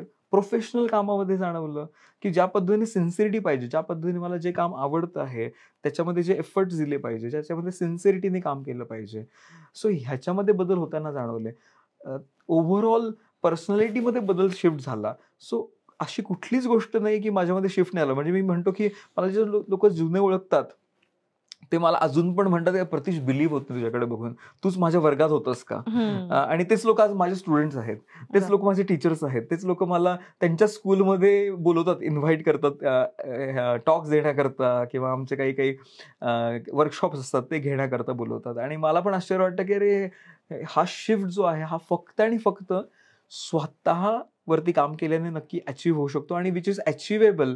कारण मी जर हे करू शकतो तर मी हे नक्की सगळ्यांना सांगेल की कोणी पण ह्याच्यावर ते करू शकतो. की अगदी स्टुडंट पासून असेल किंवा अगदी यंग टीनेज पासून असेल तर एकदम वयोवृद्ध व्यक्ती असेल किंवा व्याधीग्रस्त व्यक्ती असेल, ती पण ह्याच्यावरती काम करू शकते. आणि हा ट्रान्सफॉर्मेशन प्रत्येकासाठी आहे. मस्त मस्त सर. आता पण आपण सगळं बोलतोय, मेडिकल योगा बद्दल बोलतोय, पण ह्यामध्ये आता सरकारने काय काय बदल करायला पाहिजे असं काय तुम्हाला असं वाटतं का? आपल्या इथे खूप कमाल एक गोष्ट झाली ऍक्च्युली. आय रिअली अप्रिशिएट जे रिसेंट गव्हर्नमेंट आहे, गेली 10-15 वर्षामध्ये खूप रिलिजियसली एक गोष्ट घडली आहे की जवळपास 185 पेक्षा जास्त देशांनी मान्यता दिली आहे जे योगा डे सेलिब्रेट करण्याकरता. येस. सो योगा डे हा सेलिब्रेट तर केला जातो, परंतु फक्त एकच दिवस सेलिब्रेट होताना दिसतो. ह्याच्यामध्ये कुठे ना कुठेतरी आपल्या शाळेमध्ये दैनंदिन जीवनामध्ये हा कुठेतरी इनकॉर्पोरेट होताना मला व्हायची इच्छा आहे, जी कुठे ना कुठेतरी लॅकिंग मला होताना जाणवते. हे खूप अप्रिशिएटेड आहे की योगा डे, जेणेकरून एका ह्याच्यामध्ये एक कमाल अवेअरनेस निर्माण होतोय. परंतु जेव्हा आपण हा रोजचा भाग म्हणतो, जसं तुम्ही जेवण करताना रोज जेवायला लागतं, तसंच एक्सरसाइज पण रोज पाहिजे किंवा माझ्या मेडिटेशनचा हा भाग रोज पाहिजे. अशाच पद्धतीने जर आपण ज्या ऑफिसमध्ये काम करतो, ज्या ऑर्गनायझेशन्समध्ये काम करतो किंवा एखाद्या शैक्षणिक संस्थेमध्ये काम करतो, स्टुडंटसाठी असेल, तर हे जर पहिल्यापासून जर आपण इंट्रोड्यूस केलं, आणि मी हे 2-3 वेळा अपील पण केलंय, म्हणजे पुण्यामधल्या काही लोकल बॉडीज आहेत, महाराष्ट्र सरकारला आम्ही आवाहन पण केलं की हे शाळांमध्ये कसं आणता येईल. कारण मला जाणवतं की पोश्चरल अवेअरनेस आपल्या घरामध्ये, लहान मुलं जर आपण बघितले तर आपल्याला सगळेजण मुलं काय दिसतात 5 वर्षानंतर, साधारण त्याच्या आधीच असतात, परंतु सगळ्यांच्या माना खाली आहेत. तुम्ही विचार करा, ह्यांची 5 वर्षालाच हीच अवस्था आहे. जर ह्यांना जर मदत नाही केली तर पुढे जाऊन नक्कीच ह्यांच्यावरती जो पण परिणाम होणार आहे, जो विचार करणं पण भयावह वाटतं. मग ह्याच्यावरती काही उपाय आपल्याला करता येईल का? कारण मला नेहमी वाटतं की अरे या बिचाऱ्यांना आधीच द्या, आधीच शिकवा. तर हा जर भाग इंट्रोड्यूस करता आला अर्ली स्टेजेसवरती तर खरंच सरकारद्वारे पण होईल आणि प्रत्येकाच्या आयुष्यामध्ये काहीतरी बदल होताना आपल्याला जाणवेल. आणि तुम्हाला माहिती आपल्या ह्याच्यामध्ये Indian tradition was so rich, एवढी रिच होती की आपल्या घरामध्ये आपण हा योग अभ्यास रोज सगळेजण करत होतो, तुम्हाला हो. माहितीये. हम्म, हम्म. परंतु मधला जो 300 400 500 वर्षाचा जो भाग आला, त्याच्यामध्ये आपल्याला इंट्रोड्यूस झालं, जे आहे तुमच्या सगळ्यांचं आवडतं किंवा न आवडतं पीटी. हम्म. पीटी PT मध्ये काय क्लास. शिकवलं तुम्हाला? हात हो. पुढे घ्या, हात वरती घ्या, हात साईडला घ्या आणि done. This is not at all exercise. When Indian ट्रेडिशनलाच किंवा इव्हॉल्व माइंडलाच जर किंवा तो ह्या पूर्ण एका मधली जी पिढी आहे किंवा इव्हॉल्व माइंड आहे, हे जर तोडायचं असेल तर रूट्सला तोडा. बरोबर. तुम्हाला जाणवत असेल की रूट्सला तोडा म्हणजे काय, तर मेडिटेशन न करता पीटी करा. हम्म. कारण त्याच्याने इव्हॉल्युशन नाही घडणार आहे. मेडिटेशन न करता किंवा शांत न बसता काहीतरी फक्त हार्डवर्क करा किंवा काहीतरी ऍक्शन्स फक्त करा, परंतु हा आपल्या दैनंदिन जीवनाचा भाग होता. हम्म. आपल्या ह्याच्यामध्ये अगदीच छोट्या छोट्या प्रोसेस की सूर्य अर्घ्य करण्यापासून असेल, चॅन्टिंग असेल, irrespective of any religion, we were so rich. Hmm. आपल्या प्रत्येकाच्या घरामध्ये ह्या गोष्टी चालू होत्या, परंतु ओव्हर द पिरियड ह्या सगळ्या गोष्टी कुठे ना कुठे लुप्त होताना आपल्याला दिसतात की स्पेसिफिक फक्त लोक करतात किंवा सगळ्या घरामध्ये होताना दिसत नाहीये. पण हा सगळ्यांना ऍक्सेसिबल झाला पाहिजे, ह्याच्यावरतीच आम्ही जास्तीत जास्त प्रयत्न करतो. आणि ह्या माध्यमातून मला तर सगळ्यांना आवाहन करायला आवडेल की फक्त 20 ते 25 मिनिटं स्वतःकरता जर दिले तर नक्कीच एक कमाल ट्रान्सफॉर्मेशन तुमच्या जीवनामध्ये 3 महिन्यामध्ये तुम्हाला जाणवेल. तुम्ही बघा की 3 महिन्यामध्ये तुम्ही सेम व्यक्ती नसणारच आहात, जेव्हा तुम्ही थोडासा वेळ स्वतःकरता द्याल तेव्हा. Super super. सर, ह्या वैद्यकीय योगामध्ये करिअरमध्ये कोणाला जर करिअर करायचं असेल तर त्यांना काय सल्ला द्याल तुम्ही? आता तर तुम्ही बघितलं तर पहिली गोष्ट म्हणजे प्रतीश योगा जी थेरपी सेंटर आहे, प्रतीश योगा ट्रेनिंग स्कूल आहे, जे आम्ही पुण्यामध्ये इतक्या वर्षांपासून काम करत आहोत. आणि त्याच्यामध्ये मोर दॅन 600 टीचर्स जे आमच्यामधून ज्यांनी ट्रेनिंग घेतलंय, मोर दॅन कितीतरी थेरपिस्ट आहेत, कितीतरी हजारो लोकांनी योगाच्या माध्यमातून काही ना काही गोष्टी शिकून स्वतः प्रॅक्टिस करत आहेत किंवा शिकवत असतील. सो ह्या माध्यमातून जेव्हा होत आहे तर आम्ही ॲफिलिएटेड आहोत. जे पण सगळ्यात महत्त्वाचे ॲफिलिएशन्स आहेत तर ते कुठले कुठले आहेत, तर आपल्याला जेव्हा योगा टीचर बनायचं असेल किंवा योगा थेरपिस्ट बनायचं आहे किंवा इंटरनॅशनली आणि नॅशनली काम करायचं आहे, ह्याच्याकरता सगळ्यात आवश्यक आहे तर आपली एंट्री लेवल जे 200 hours yoga teachers training course complete करणं आवश्यक आहे, जो आपण आपल्या इथे कंडक्ट करतो. मग त्याच्यामध्ये आपण जे ॲफिलिएशन आहे, जे मिनिस्ट्री ऑफ आयुष, तुम्ही नाव ऐकलं हो, असेल हो. सगळ्यांनी, मिनिस्ट्री ऑफ आयुष सोबत आपण ॲफिलिएटेड आहे. त्याच्यानंतर इंटरनॅशनल योग असोसिएशन आणि इंडियन योग असोसिएशन जी इंडियन बॉडी आहे, ह्याच्या अंडर आम्ही रजिस्टर्ड आहोत. आणि सगळ्यात इंटरनॅशनल जी ॲफिलिएटेड बॉडी आहे, जी योगा अलायन्स, ह्याच्यासोबत पण आपण ॲफिलिएटेड आहोत. आणि जेणेकरून ह्या माध्यमातून भारतामध्ये आणि भारताच्या बाहेर आपण शिकवण्याकरता तयार होत असतो. आता ह्याच्यामध्ये जेव्हा आपण करिअर करायचा विचार म्हणतो, तर मी नेहमी म्हणतो की ह्याच्यामध्ये पोटेन्शियल खूप जास्त आहे, जेव्हा तुम्ही खरंच नॉलेज घेऊन ह्याच्यामध्ये उतरत आहात. कारण काय होतं की बऱ्याच वेळा छोटासा काहीतरी कोर्स केला जातो आणि मग काहीतरी चुकीच्या पद्धतीने शिकवलं हो. जातं. पण मी म्हणतो की आम्ही जेव्हा इथे शिकवत असतो तेव्हा आम्ही प्रत्येकाला ह्या पद्धतीने शिकवतो की तुम्ही जेव्हा कोणाला पण हात लावताय, कोणाला पण कुठल्या पण शरीराला, कायद्यानुसार तुम्हाला जोपर्यंत पूर्णपणे शरीराचा अभ्यास नाहीये तोपर्यंत कोणाच्या शरीराला हात लावणं ऍक्च्युअली अलाउड नाही पाहिजे. पण ह्या पद्धतीने जेव्हा डिटेलमध्ये आपण जेव्हा शिकतो तर प्रत्येक श्वास घेणारी व्यक्ती योग अभ्यास करू शकते. ह्याचाच अर्थ ह्या पृथ्वीवरती 8 बिलियन किंवा 8.5 बिलियन जर पॉप्युलेशन असेल, so you have so many people to approach on. तुम्ही कितीतरी लोकांपर्यंत पोहोचू शकता. भारतामध्ये असेल किंवा भारताच्या बाहेर असेल, आजकाल ऑनलाईनच्या माध्यमातून आमच्यासोबत हजारो लोक जोडलेले आहेत, जे वेगवेगळ्या माध्यमातून अनुभव घेत असतात, कोर्सेस करत असतात आणि स्वतः त्याचा फायदा करून घेतात. सो त्यामुळे ह्याच्यामध्ये करिअर म्हणून नक्कीच आपण एक विचार करू शकतो. मी नक्कीच सांगेल की एक योगा टीचर जे पण आहेत, जे फिटनेस ट्रेनर आहेत, त्यांनी ह्याच्यामध्ये खरंच एक वेगळ्या पद्धतीने करिअरमध्ये एन्हान्समेंट केली पाहिजे. कारण आपल्या इथे भारतामध्ये ही कन्सेप्ट आहे की प्रिकॉशनसाठी फिटनेस हा भाग म्हणजे खूप दुय्यम असा समजला जातो. म्हणून त्याच्याकरता इन्व्हेस्ट मी काय केलं पाहिजे असा भाग नसतो. म्हणून आपल्याला खूप जास्त आपले जे योगा टीचर्स आहेत किंवा वेगवेगळे आपले फिटनेस ट्रेनर आहेत ना, कुठेतरी रेझिस्टन्स आणवतो. पण आपण जेव्हा एकदा नॉलेज घेऊन याच्यामध्ये जेव्हा उतरतो तेव्हा आपण सगळ्या aspects वरती काम करून उतरत असतो. सगळे ॲस्पेक्ट्स म्हणजे काय? आपण कोणालाच डिनाय नाही करत आहे. योगा थेरपिस्ट का बनायचं? कारण हे आपण डिनाय नाही करत आहे. आयुर्वेदा आम्ही म्हणतो येस मोस्ट वेलकम. आयुर्वेदामध्ये काही इम्पॉर्टंट भाग आहे त्याला पण आपण शिकतो आहे. स्पिरिच्युअल प्रॅक्टिसेस आहेत त्या पण आपण ह्याच्यामध्ये इन्क्लूड केलेले आहेत. तिसरा आस्पेक्ट ह्याच्यामध्ये आहे की अॅनाटॉमी आणि फिजिओलॉजी हा सगळा भाग ह्याच्यामध्ये घेतला. व्हेअर ॲज आपल्याला जर बघितलं तर सगळे इंडिव्हिज्युअल प्रॅक्टिस करताना दिसतात. म्हणजे काय, आयुर्वेदिक डॉक्टरांचं म्हणणं वेगळं असतं, मॉडर्न डॉक्टरांचं म्हणणं वेगळं असतं, थेरपिस्टचं म्हणणं वेगळं असतं. परंतु एक योगा थेरपिस्ट आपण जेव्हा म्हणतो तेव्हा आम्ही या तिघांना जेव्हा एकत्र आणतो आहे तेव्हा ह्यांच्या दृष्टीने सगळं एका पद्धतीमध्ये कसं काम करता येईल ह्याचं नॉलेज एका योगा टीचरला आपल्याला दिलं जातं करताना.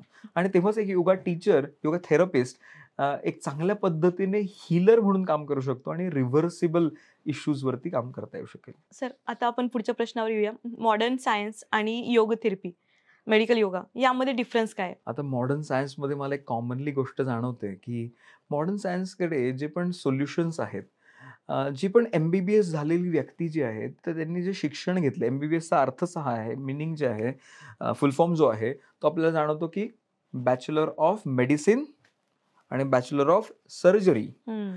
ज्या माणसाने अभ्यास जो केलेला आहे, जो सर्जरी आणि मेडिसिन्सचा आहे, how can any doctor can guide anybody as a some exercise. त्यांचा जो 6 महिन्याचा किंवा 3 महिन्याचा जो पण भाग असतो तो 6 वर्षांमध्ये फक्त 3 महिने त्यांना शिकवला जातो, जो खूप कमी आहे. सो ह्याच्यामध्ये मॉडर्न सायन्स ते ज्या पद्धतीने शिकले त्यांच्याकडे सोल्युशन जे आहे ते खूप आपल्याला कमी जाणवतात. कुठले आहे सोल्युशन? त्यांच्यामध्ये आहे की एखादा भाग जर फंक्शन करत नाहीये तर त्याच्यासाठी काय करा, तर त्याला रिमूव्ह करून टाका. बरोबर. दुसरी गोष्ट, जर तो भाग नीट चालत नाही त्याला रिप्लेस करून टाका. शरीरामध्ये कमतरता होती मग त्याला रिप्लेनिश करून टाका. रिप्लेनिश म्हणजे काय, तर भरून काढून टाका, भरून घ्या. म्हणजे काही आपल्याला काही कमतरता, व्हिटॅमिन डी असेल, काही गोष्टी असतील त्याच्यात भरून टाका. Where as in yoga therapy we do not put approach for की रिमूव्ह करा. आम्ही ह्याच्यावरती विश्वास ठेवतो की आपल्या शरीरामध्ये कुठलीही गोष्ट लगेच काढून टाकण्याची आवश्यकता नाहीये. म्हणजे तुम्हाला हे स्टॅटिस्टिक्स सांगायला मला आवडेल की स्टॅटिस्टिक्स सांगत आहे की 60% of the surgeries can be avoided. 60% surgeries avoid करता येऊ शकतात. तुम्हाला आश्चर्य जाणवेल की कितीतरी गोष्टी, ज्या गुडघेदुखी आपण ज्याला म्हणतो की गुडघ्याचे जर 10 ऑपरेशन झालेले असतील त्यातले 7 ऑपरेशन झाल्यानंतर पण त्यांना गुडघेदुखी परत होताना दिसते. हा जर स्टॅटिस्टिक असेल तर आपल्याला समजून घेतलं पाहिजे की फक्त रिमूव्ह फक्त करण्यावरती आपला भर नसला पाहिजे किंवा रिप्लेस करण्यावरती भर नसला पाहिजे. आपला जो भर आहे योगा थेरपीमध्ये आम्ही लक्ष देतो रेज्युव्हिनेशन करण्यावरती. बरोबर. दुसरी गोष्ट रिस्टोर करण्यावरती. तिसरी गोष्ट आहे ह्याच्यामध्ये रिव्हर्स करण्यावरती आणि ह्याचा रूट कॉज फाइंड आउट करून ह्याच्यावरती ओव्हरऑल वेलबिंग, ह्या 3 आस्पेक्ट्सनी आम्ही काम करत असतो, जेणेकरून ती व्यक्ती जे ओरिजिनल आहे, जे आपल्याला मिळालेलं आहे, जे आपल्याला निसर्गाने जे दिलेलं आहे त्याच्यावरती विशेष आपण टिकवून ठेवू शकतो आणि शरीर जसं आहे तसं आपण स्वस्थ त्याला ठेवण्याकरता मदत करू शकतो. सो मी सगळ्यांना म्हणेल की rather than taking a last step, कारण आपल्याला फक्त गोळी खाणे आणि सर्जरीज करणे ही फक्त लास्ट स्टेज न घेता आपण मेडिसिन्स आपण इग्नोर करायला सांगत नाही, पण ह्याच्यासोबत काहीतरी अल्टरनेटिव्ह मेडिसिन्स हा एक भाग खूप मोठा आहे. ह्याच्यावरती आपल्याला काम करता येऊ शकतं आणि योग थेरपीच्या माध्यमातून मी सगळ्यांना आवाहन करेल की ह्याचा जर जास्तीत जास्त लोकांनी जर आपण आत्मसात केलं, थोड्याशा गोष्टी शिकून घेतल्या, तर खरंच एक सुंदर शरीर जे आपलं एक टूल आहे आपल्या जीवनाचा सुंदर अनुभव घेण्याकरता, तो खरंच आपल्याला अनुभव घेताना आपल्याला जाणवेल. जर शरीर स्वस्थ आहे तर जीवनाचा अनुभव आपण खरंच सुंदर पद्धतीने आपल्याला घेता येऊ शकतो. त्यामुळे स्वस्थ शरीरासाठी जर करायचं असेल तर टेलर मेड पर्सनलाइज्ड प्रोग्राम स्वतः करता काय आहे, कारण we treat everybody as very very unique. I tell you, everybody is so unique. प्रत्येक व्यक्ती इतकी युनिक आहे, तिला त्याच पद्धतीने ट्रीट केलं पाहिजे आणि ती योग थेरपीच्या माध्यमातून आपण ट्रीटमेंट देत असतो. आणि नक्कीच एक ओव्हरऑल वेलबिंगवरती जेव्हा होईल तेव्हा पुढे येणारी जी पिढी आहे ती पण स्वस्थ, एक इन्स्पिरेशन समाजामध्ये निर्माण होऊ शकते. आणि मी ह्या मतावरती खूपच पॉझिटिव्ह आहे, की येणाऱ्या काळामध्ये नक्कीच हा बदल घडताना येऊ शकतोय. आणि वेगवेगळे पॉडकास्ट असतील, तुम्ही असाल, वेगवेगळ्या ह्याच्यातून आपल्याला जाणवतं, की इन्स्पिरेशन करणारे असतील किंवा वेगवेगळे इथे येणारे होस्ट असतील.